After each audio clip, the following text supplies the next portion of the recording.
one of our newer shows, we can give you some discounts as well. Eduardo Escobar ends up playing pretty well for the Diamondbacks. They end up signing him to a 3-year deal, I believe, for $21 million, which to me sounds like a relative bargain. Does that change the way you look at the Twins' decision to trade him? No, I don't think so. I think it is a bargain for Eduardo. I'm happy for him, knowing him. $21 million over the next 3 years will set his family up just fine. I don't think he'll mess that up. And he's a solid guy, and he's such a good guy, and he has given so much of himself to the game that I'm glad the game has given that security, back to him. So that's great for him.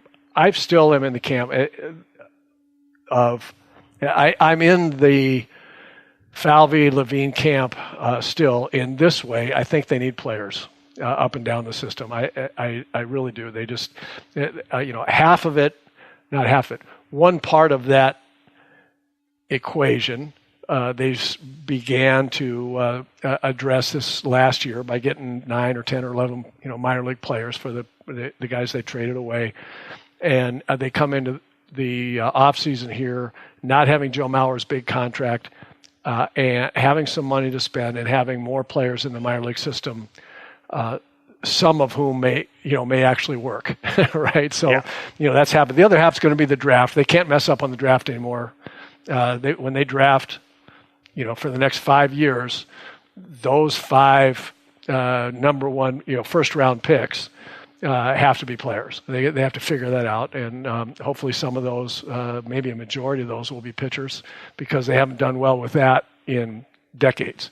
So those are the two things from my standpoint that have to be done in the organization. Be fantastic with the draft and continue to be smart about getting good young potential players for your better players as they reach the age of we don't have an awful lot of productivity ahead of us kind of thing. I think they started addressing part of that. I don't think Eduardo Escobar at his age was the answer going forward as much as young players are the answer going forward. So I don't disagree with that move still, even though Escobar was relatively cheap. I'm sort of surprised that Eduardo didn't at least come back to the Twins. And who knows, maybe he did. I don't get the feeling that his agent contacted the Twins and said, hey, we got this offer. Do you want in? Do you want to be involved in these discussions? And if that is the case, if they did not talk to the Twins, I am a little bit surprised. Would have liked to have known if they talked to the Twins said, no, we'll pass, which they might well have done. Yeah, I would guess that as much as we all love Eduardo, he really only fits on this roster if you don't think that Polanco's your shortstop, you don't think that Gordon's your second baseman, you don't think Sano's your third baseman. He's right. A great player to have around. And the other thing I got to point, he's a just in case player. And I really believe that's why it was $7 million a year and not more, based on the things he's done the last 2 years. You would think that it might have been more, but quite frankly, if he were. For him to have made more money, he would have had to be a better defensive player at one of those positions than he is. And since he's not, he didn't make more money, and he's not the answer for the Twins. So, right. To your point. And the other aspect of this is the Red Sox are where they are. Listen, it's easy to say, hey, they signed J.D. Martinez, the big money made the difference. But in a lot of ways, the thing that put the Red Sox over the top was trading. They traded a lot of prospects for a lot of these veteran players, and that's, to me, along with having a good farm system, that's why they are where they are. We've talked about that before. The reason it's so necessary to have players up and down the system is because without those players, you can't make a trade for a really important cog that could put you over the top. And so you're absolutely right. Their ability to sign J.D. Martinez, but also trade for Chris Sale. I mean, you don't trade for Chris Sale just by offering him, as my son used to say when he was 9 years old, we could give him 12 guys. We could give him 12 lousy guys. I mean, 12 for one. Why wouldn't they make that deal, right? And you have to give up quality to get you to where you want. And there's no sense in going out and getting, one of those kinds of guys if you're still 2 or 3 years away. You have to be right on the cusp and right on the precipice here, and that's going to put you over the one guy that you could go out and give up some prospects to get. And that's what. Listen, we talked about this earlier this year, right before the playoffs were going to start, or maybe into August or September. We said, look at the teams that are going to win. And I know what it was. It was a trade deadline, and all the teams that made trades were the teams that were fighting to win. Right? Everybody else got rid of players. Yep. And the reason that the teams were collected players via trade, because they had already done a good job of points 1 and 2 I just made, farm system and trading for more farm system, right? More players that were viable in terms of trade candidates to other teams. They had done the best job of that, and everybody else has done varying degrees of a worse job of that. And so those teams are trying to catch up by trading their good players to the teams that are about to be in the postseason or trying to be in the postseason. You have to be able to do that. You have to be stocked with players, and you do that via good trades that are unpopular at the time, because you trade away, good players that are popular in order to stock up, and it's unpopular at the time, but it gets you to contention more quickly. And then, of course, you have to draft well. Let's talk a little bit about the postseason, what has happened, what will happen. Do want to thank WhizKids.tech, WHIZKIDS.tech, rising Minneapolis company located not far from here. Michael Thannert's company can be your chief technology ally. Hello, Minnesota sports fans. This is Michael Thannert, founder and CEO of WhizKids. WhizKids is a Minneapolis-based managed IT, hosted VoIP, and cloud services provider. Businesses today require fast response times, skilled support staff, clear communication, and technology recommendations that align with their business goals. At WhizKids, we do this each and every day with our clients. When you call into our help desk for support or work with one of our higher-level engineers on a complex issue, you'll find our staff personable and ready to roll up their sleeves to help you solve your technology problems. Reach out to WhizKids today to find out how we can help your business meet your technology goals. Visit us online at WhizKids.tech. That's WhizKids.tech. WhizKids, make it happen. So do you want to start with what you've seen in the postseason or what you're anticipating in the postseason? Well, I think the combination of those two things is very interesting, because in the run-up to the World Series, we saw an awful lot of attention being paid and strategy being dependent on bullpens. And what ultimately got the two teams to the World Series are that what thing is that their starting pitchers pitched the best. And so we went from a bullpen-dominated pre-World Series rounds to now this World Series is going to be a battle of starting pitching, and how the hitters react to the starting pitching, I think, more than anything else. And I think that will be the characteristic. I mean, you look at these two lineups; they're both terrific. The Dodgers can be pitched to, but you got to do it, or they're going to hit the ball out of the ballpark. And I think the Dodgers are potentially stronger from 1 to 9, potentially, except the Red Sox starting pitching is better, with the exception of Kershaw.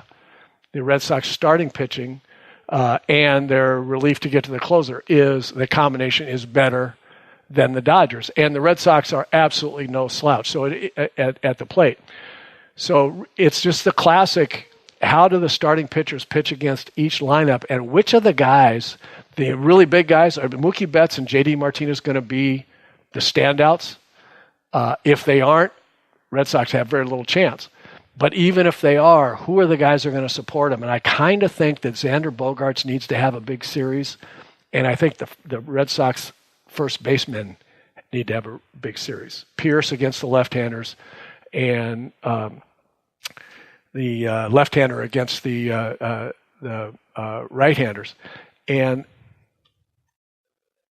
I think that in like manner, it's going to depend on how well the Dodgers can adjust to the Red Sox pitching and whether they're going to hit the ball out of the ballpark or they're going to strike out, more often. That's it. But talking about these starting pitchers, I've got a good friend named Chris Bodig. He has a great website. He was the producer of the Baseball Tonight Show when I did Thursday nights, Friday nights, and Saturday nights for 1 year, way back when, as the analyst on the Baseball Tonight Show. He's got a website called Cooperstown Cred. It's Cooperstown Cred, C-R-E-D, CooperstownCred.com. It's a really cool site, and he just talks about the Hall of Fame debates and the players nowadays that are getting close to ending their careers and whether or not they're deserving and what statistics back them up or don't. It's really it's a cool website. But he published something that I thought on Twitter that I thought was really interesting. He's talking about the matchup between Kershaw and Sale that we're going to get starting tonight. In the last 100 years, for starting pitchers with a minimum 1,400 innings pitched, Clayton Kershaw has the lowest ERA. Last 100 years. 1,400 inning pitch at 2.39, and he has the lowest whip, walks and hits to inning pitched, 1.005. So basically, over 1,400 innings, Clayton Kershaw is allowing a walk or a hit only once per inning or inning pitch, which is insane. By the way, Chris Sale is second in that department in the walks, hits, and hits to inning pitched. And Sale's strikeout to walk ratio is the best in 100 years at 5.3 to 1. Kershaw's third. Sale's the best strikeout per 9 at almost 11. Kershaw's fifth. Now, this is in the last 100 years. That's the matchup that we've got going tonight, and probably will, and most likely, undoubtedly, we'll see again in Game 5. I would say, or maybe even 4, depending on how it's going. So, I thought Chris's analysis or the statistics that he ran up there, it kind of punctuates how great a World Series I think this is going to be between these two teams. Yeah, and the fact that the Dodgers and the Red Sox have been these, what's the best word, celebrated organizations for so long, and they haven't played basically since Babe Ruth. Yeah, how about that? That's what has it for me. I mean, two great old ballparks. I prefer Fenway, but Chavez Arena is still a cool place. I don't know. It just sets up to be, to me, to have the feel of a dramatic series. Let's talk about David Price and his ups and downs next. Let's first thank Tony Hoagland, Hoaglund, Tony Hoagland, your State Farm agent. Located in Champlin, but he can work with you wherever you are. I live downtown Minneapolis. Myself and Michael Russo both got our insurance through Tony. Hey, Minnesota sports fans. This is your local State Farm agent, Tony Hoagland. I need you all to ask yourselves this question. If you're in an at-fault car accident and you are sued for $700,000, how much of that $700,000 will my current insurance company pay? If you are unsure or can't answer all $700,000, you need to give us a call. State Farm has been number one in car insurance since World War II and number one in homeowners insurance since 1964. For a no-obligation review of your current policies, call us at 763-421-4900 or check out our website at www.champlininsurance.com. So David Price, career regular season ERA, 3.25. Very good, especially in the modern era. His ERA in the postseason, and he's had an extensive postseason success, he's been in 20 postseason games, is 5.04. What do you attribute that difference to? Well, part of it is the caliber of offenses that he's facing in the postseason, right? Sure. I mean, and that's, you get to the postseason as a hitter, for example, and you're, to have a great postseason, I mean, you are really good and you're hot because you're going to see some great pitching, especially now, as mentioned before, when you have bullpens the way they are now, and the likelihood of being into the bullpen quickly is very high. And so it's difficult to hit in the postseason. In like manner, it's much more difficult to pitch. But I also think that